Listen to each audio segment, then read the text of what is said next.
How we doing, guys? Moose here, Season 1, Episode 8 of our West Ham United Crew Mode, and we get back into it. We're going to have one game this episode against Fulham away at Craven Cottage, and then we will follow that up with a look into how the squad's doing, a squad report, and our transfer targets.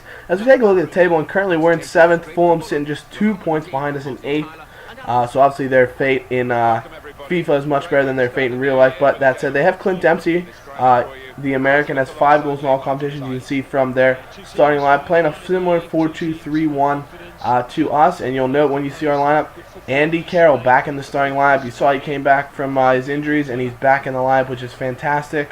I also have noticed we have Petric on the bench because he's going to get a look in this game. I just want to say beforehand, we'll get to the first couple highlights, but then the PVR was doing something real funny, so it was kind of skipping a lot. But starting out here early, Nolan plays the ball to Diame, just some great little play. Fulham obviously trying to defend stoutly, but Noble eventually plays the ball wide to Ravel Morrison. He does well to skip around the defender, plays the ball, and then Andy Carroll, welcome back to the side with a beautiful finish in the 3rd minute. And it's a fantastic performance. But we're just going to take some notes here on the performances since we're not going to have much time, many highlights because of the PVR issue. The good things in this game, our wingers played really well. Downing played well when he came off the bench. Andy Carroll, of course, came back. And then I also played Petric in the second half just to give him a bit of scouting. He had good hold-up play, but he didn't really give us much going forward. He didn't make many good runs. He ended up kind of playing like a midfielder as Andy Carroll picks up his second on a beautiful ball in from Matt Jarvis. And then this is where we sort of had the PVR issues kind of start up. But those are your 2 big highlights in this particular match. Another good chance here as Stecklenburg does well to prevent an Andy Carroll hat trick. Darren Bent with Fulham's really their best chance of the entire game here as he rips a shot that Adrian makes a fantastic save, but we end up picking up 2-0 victory. Andy Carroll, man of the match, played sensational. But like I said, Petric just didn't give us a lot going forward scouting-wise. And, I'm not really impressed with him as we really bossed this game. 8 shots, 53% possession, and Carroll played really well. So with that said, guys, we're going to get into the transfer targets here in a minute as we'll see how that goes, guys. Alright, guys, so after that big win against Fulham, obviously now we're going to get into a squad report, which we'll get back to doing every month. But like right now, we're going to check it out to see what we want to do for the transfer window here. Obviously, we have a bit of money, about $6.5 million plus about $80,000 in wages. We'll see if we want to change it up to account for maybe players wanting some wage demands during the season. We might not want a chance not having the money there for them, but we shall see. So, taking a look at our goalkeeper situation, obviously Adrian's been sensational. 8 clean sheets. He's really improving all across the board. His handling and reflexes are sensational. He's 78 overall. So, happy with him in goal. Obviously, we don't really have a tested backup. Yaskaline's going to be either leaving or retiring, one of the two, but he's already gone down.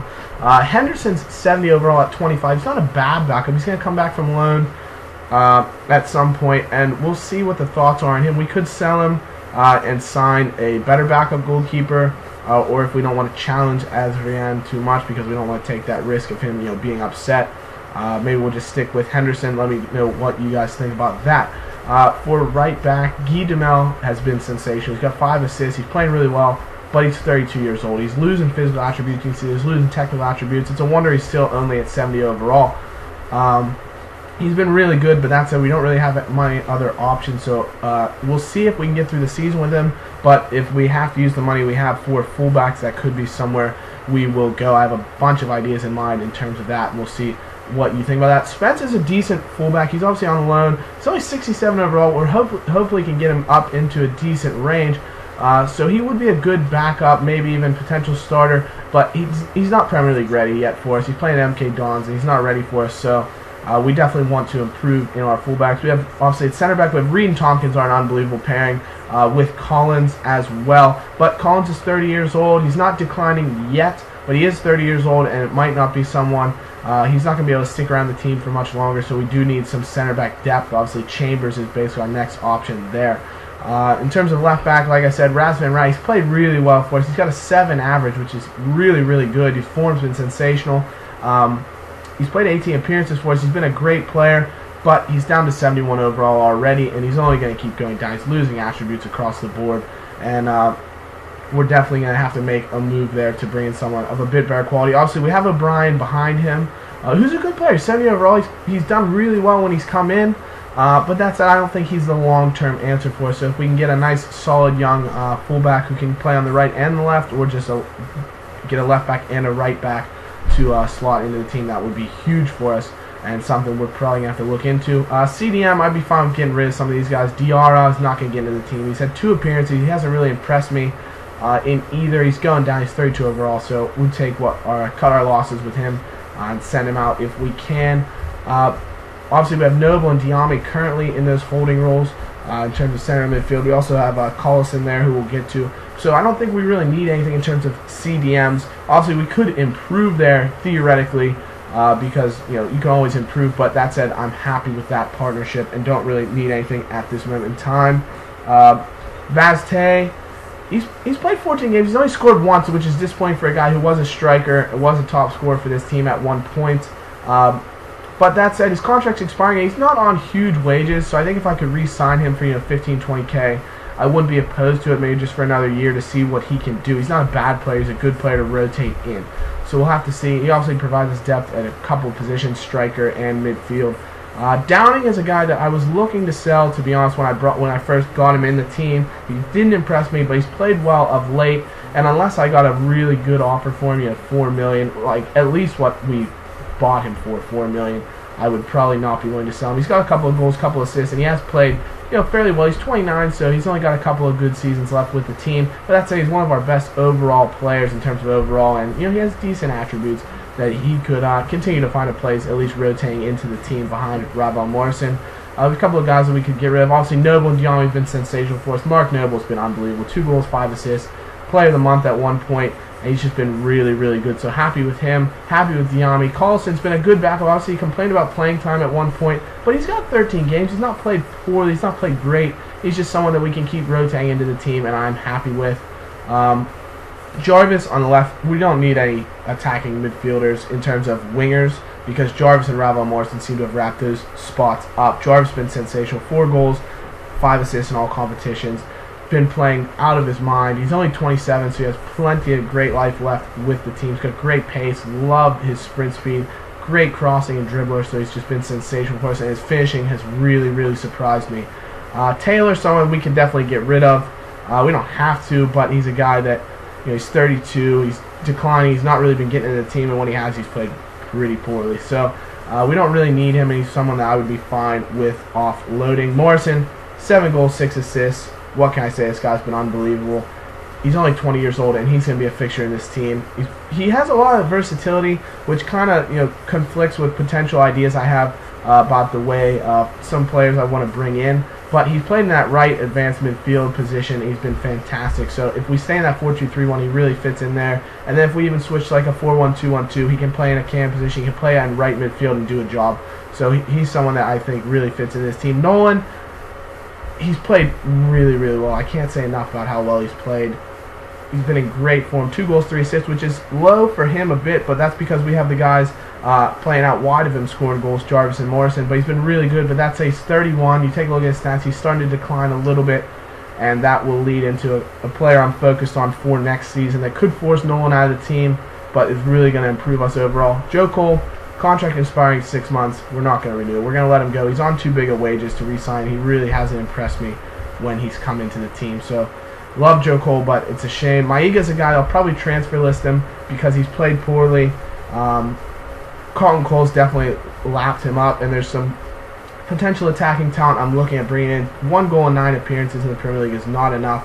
5.9, he's been in horrible form and just hasn't shown that quality that you need out of someone in the Premier League. Obviously, Carlton Cole's been signed to a new deal. He's been sensational with 3 Premier League goals for us, 4 total. So we're keeping him for at least another season. His stats are going down, but what can I say about Andy Carroll? 6 goals and 8 Premier League appearances. He's been unbelievable. We just need him to get back from injury, and he's going to be right back leading the line for us. And Petric is a guy that he hasn't really impressed me. Just some of his attributes aren't good overall for me. He's obviously got a good overall, but he's 33. He's going to be declining.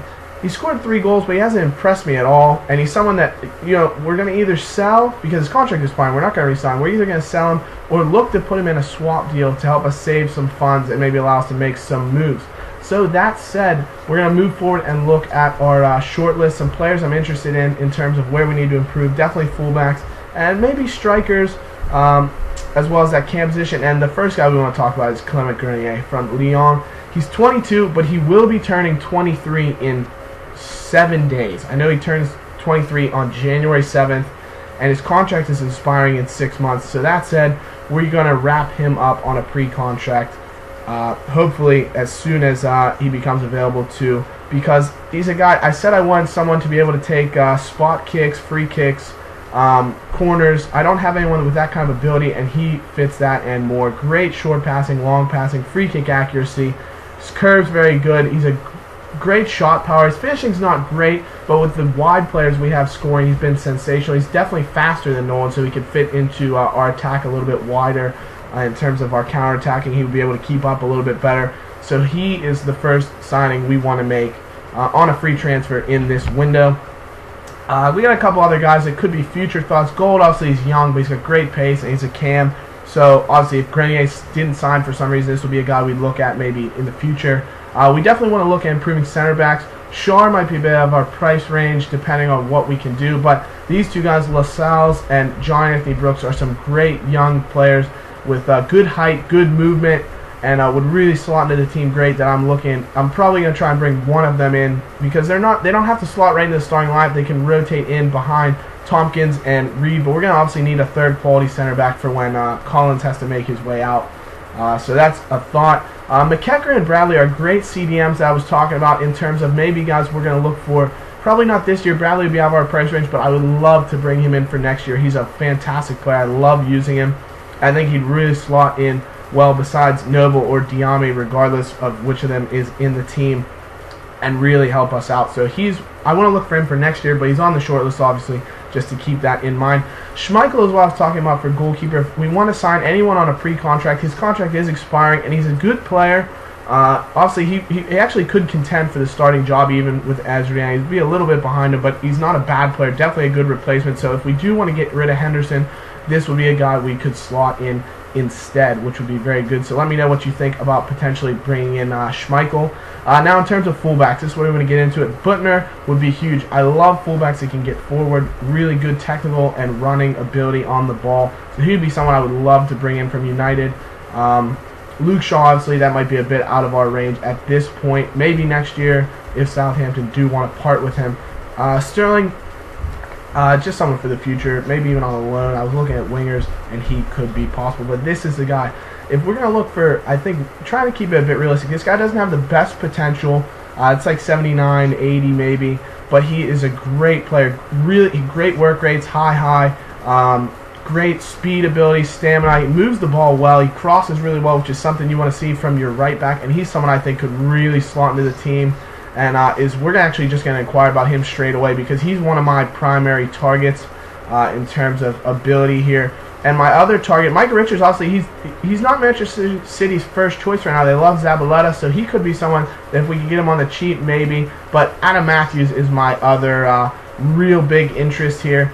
He's a great player. Wanted to bring him in for a long time. He moves really well, gets forward. He's on cheap wages, which is huge for us if we can bring him in. And look at him, he's got unbelievable attributes, literally yellow or green in everything, which is unbelievable. So I really want to bring him in. Logan would be a guy, if we want to pick a cheap option, if we can't get any of our top options, I would maybe try to snipe him from Villa. But we'll see. Same with Sam Byram. He's along the lines of a Trippier, but he's got a bit more upside. That said, he'd probably cost a bit more as well. So we'll see about that. Carrasco's a guy, if we can get him on the cheap, I'm going to inquire about him. I think I did already, because he is unbelievable. He has great pace, great technical ability, and really would be a huge addition to our team as a great backup. Love his composure, and someone that would be fantastic. Volan, guy is really good. Same with Forrest, guys that maybe we'll look at for next year. Not necessarily right now, but we'll have to see depending on the money. Same with this Carrillo. It would be fantastic. He's unbelievable going forward, but it all depends on the money. And now a realistic partnership for Andy Carroll. If we want a better backup striker, obviously Carlton Cole's not going to last, and neither are Maiga and Petric. So Danny Ings would be someone I would love to bring in, because he looks fantastic. He's got nice pace to kind of match up with Carroll. He's also English, which would be good to keep it a bit realistic. Bring someone in from a lower league. but he's really good, great finishing, someone that could really fit into the team. A player I love is Lacazette. I would love to bring him in. Let me know if you think I should bring him in again. Obviously, he was in last year's career mode. He's sensational. Anthony Martial's a young French player from Monaco who has unbelievable potential. I think it's high 80s, but he's only about 64, 65 right now. So if he could come in on the cheap, that would be unbelievable. That said, I don't know how much playing time he'd get right away, so we'll have to see. We'll inquire about him just to see what they're looking for. And Shane Long's my last option because he's only 26, but he has very good overall, good speed, good finishing. He's pretty just well-rounded player that could fit in. And we could sign him on a pre-contract to bring him in for next season, or even try to bring him in this year to partner with Carroll. So let me know which striker you guys favor. And obviously, we're going to get into it in the next episode, guys. So be sure to leave a like, subscribe, and let me know what you thought of this episode and what players you are interested in. So thanks, guys, and we'll see you in the next one. Bye-bye.